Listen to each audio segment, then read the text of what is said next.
आए नहीं खुद करे, ये करवाने की विधा नहीं है। हम आप क्या करते हैं, बाहर से लोगों को बुला लेते हैं।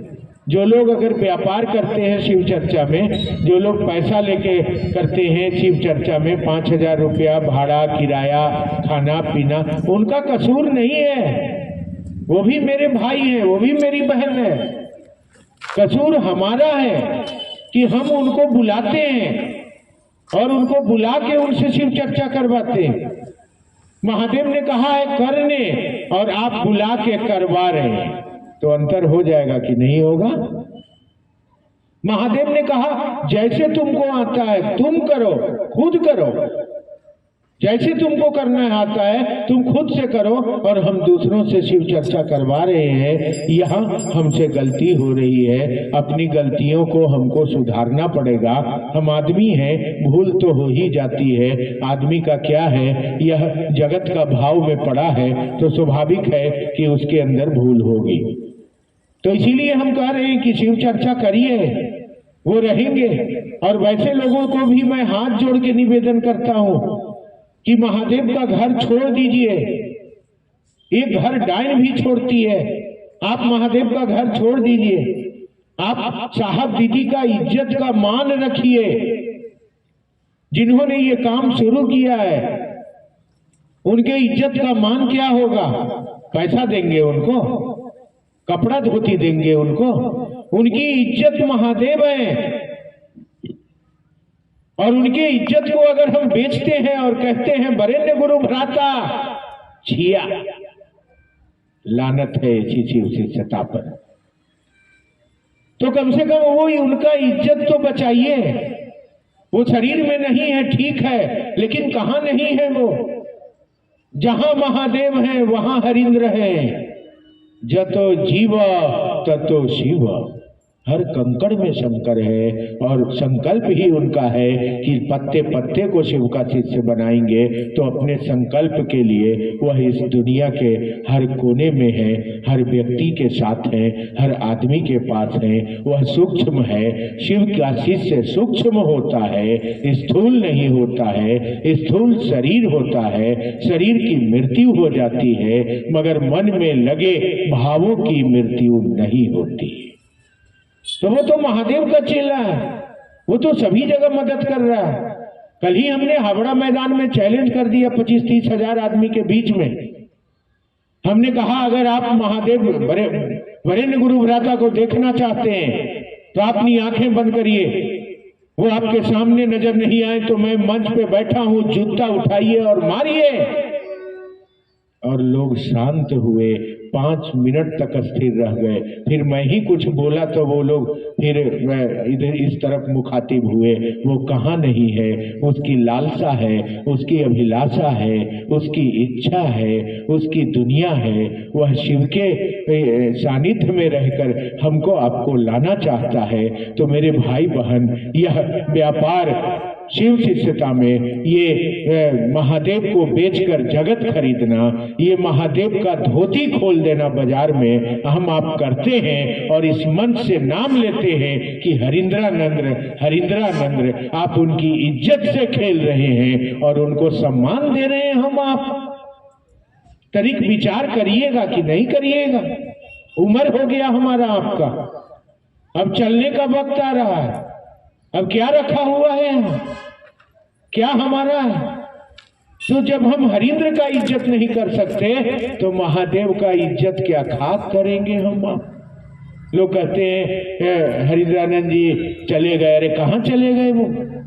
और जान लीजिए किसी भी मंदिर में जाते हैं, ये उनके द्वारा बताया हुआ और हमने देखा है, बामा खेपा को भी देखा है। बामा खेपा के हाथ से फूल बम्प करते देखा है इसी तारापीठ में उनके साथ।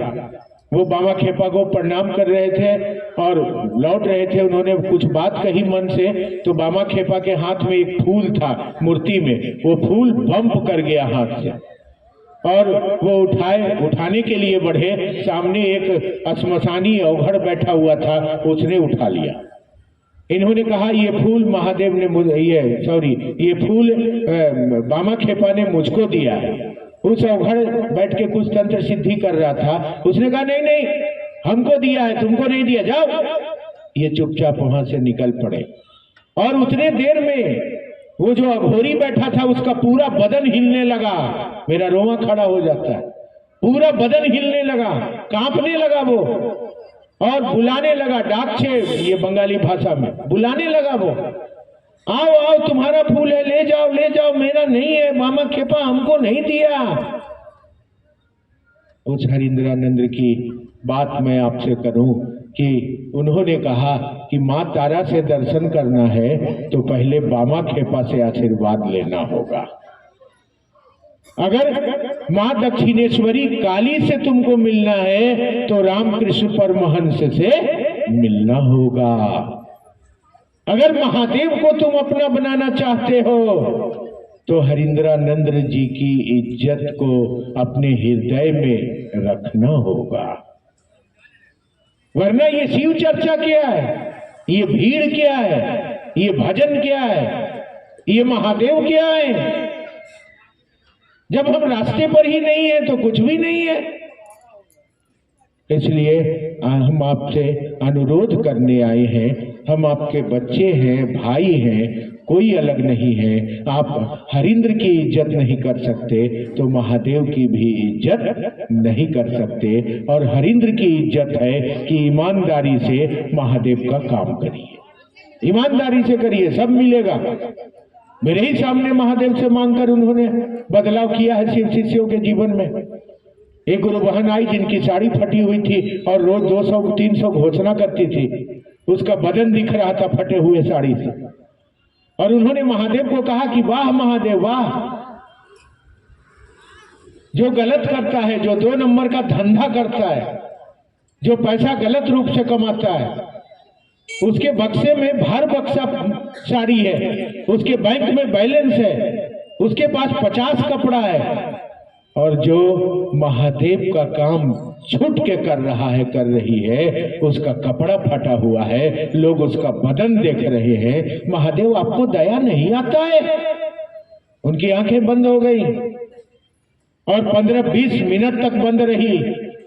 उसके बाद महादेव ने कहा, हरिंद्र जाओ, मैं वचन देता हूं कि आज के बाद जो लोग भी महादेव की चर्चा करेंगे, शिव कार्य में रहेंगे, शिव की सेवा में तन्मन्यता से लगे रहेंगे, मैं वचन देता हूं कि उनको इस धरती पर रोटी, कपड़ा और मकान का दिक्कत नहीं होगा। ये वचन महादेव ने दिया है और तब से बदलाव हुआ है लोगों के जीवन में। हम तो घूमते रहते हैं मुसाफिर की तरह साहब दीदी के आशीर्वाद से। हम देखा है कि कपड़ा पहनने में बदलाव हुआ है। लोग पहले पैदल चलते थे, आज गाड़ियों से चल रहे हैं। लोगों को पहले भोजन की दिक्कत थी, आज शिव चर्चा करने वाले लोग भरपेट खाना खाते हैं। ये महादेव की दया है और बड़े गुरु भाई ने मांग कर ला कर दिया है। इसके गवाह हम लोग हैं। जिस दिन ऐसा काम हो रहा था तो महादेव और हरिंद्र की इज्जत रखिए, वो सब कुछ आपको देंगे। महादेव के घर को छोड़ दीजिए, महादेव के घर में किसी प्रकार का गलत काम नहीं करिए। अपनी मानसिकता को ठीक करने के लिए पहले सूत्र से मन ही मन लगातार धक्का मारिए। ये हजारों बरस से हमारा मन जगत के इस संकीर्णताओं में फंसा हुआ है, ये हट नहीं पा रहा है, जीव भाव में फंसा हुआ है। ये कितना भी कुछ किया गया नहीं हटा।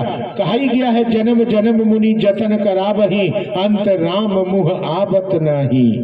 मर रहा है आदमी, बेड पर पड़ा हुआ है और उसको पूछिए तो वो बताएगा कि उसको क्या आकर्षण है। एक बार मुझको पाला पड़ गया है, मैं चर्चा से जा रहा था, एक आदमी, बूढ़े आदमी लगता है, 95 वर्ष से ज्यादा की उम्र रही होगी उनकी। वो पड़े हुए थे और अपने खटिया पर, चारपाई पर लैट्रिन करके, पैखाना करके और पूरा गींजे हुए थे। उसको बेटा को बुला रहे थे, सुन नहीं रहा था। पत्नी पतोह को बुला रहे थे, सुन नहीं रही थी। काहे कि पैसा का भूख है ना। जब तक आपके पास पैसा है तब तक सब सुनेगा। जैसे देह गिर जाएगा कोई पूछने वाला नहीं है। यहाँ कोई किसी से प्रेम नहीं करता है। शरीर में ताकत है तभी तक हम आपको पूछ इस धरती पर है। वो तो महादेव पूछते हैं, जिसका कोई नहीं है उसका महादेव है। शंकर एक तेरा सहारा। हमको दया लग गई उसको देखकर। हमने कहा बाबा पैखाना करके गींजे हुए चिल्ला रहा है, महक रहा है ससुरा, कोई सुन नहीं रहा। हमने कहा बाबा महादेव से दया मान दे, चल जाते, शरीर छूट जाता तो अच्छा होता। इकाला पैखाना गींज रहे हैं सलाई के खटिया पर पड़ के, महादेव से दया मान दे। मेरा हाथ पकड़ लिया बूढ़ा। उन्होंने पूछा कौन है आप? अपनी भाषा में के हो? हमने कहा बाबा हम मंटू हैं, हम शिव चर्चा करी ले। फटाक से हाथ पकड़ लिया। कहा अरे अरे मंटू भैया शिव चर्चा वाला? हम की हाँ बाबा हाँ। हे पैखाना महक रहा है, महादेव से दया मानते, मुक्ति हो जाए तो ज्यादा अच्छा है बाबा, दया हो जाए महादेव का। बूढ़ाऊ हाथ पकड़ लिए और उसके बाद वो क्या कर रहे हैं? करे बेटा मर तो जैबे करेंगे, लेकिन तुम बड़ी मुश्किल से आ गए हो, मिल गए हो हमको बेटा, एक काम कर दो बेटा, देखो नहीं दो तलवा पर 2 रूम उठाए हैं, इसका ढलैया नहीं हुआ है और लगता है कि मर जाएंगे और ढलैया नहीं होगा। तुम आ गए हो तो तनी आशीर्वाद दे दो कि ढलैया हो जाए, पोतवन के रहे के हो जाएगा बेटा। उनकी हाय रे ससुरा, ये हम कहाँ फंस गए। ये लैट्रिन गींज रहा है, हग के पूरा लसारे हुए। हम कह रहे यार मुक्ति ले लो महादेव की दया से, चले जाओ। कह रहे नहीं नहीं हम तो मरिए जाएंगे, लेकिन वो ढला जाए तनी इसके लिए दया मंगवा दो महादेव से। आह रे बाप, क्या स्थिति है धरती की। मरते दम तक जीव भाव, मरते दम तक जगत आदमी को अपने वश में किए हुए है।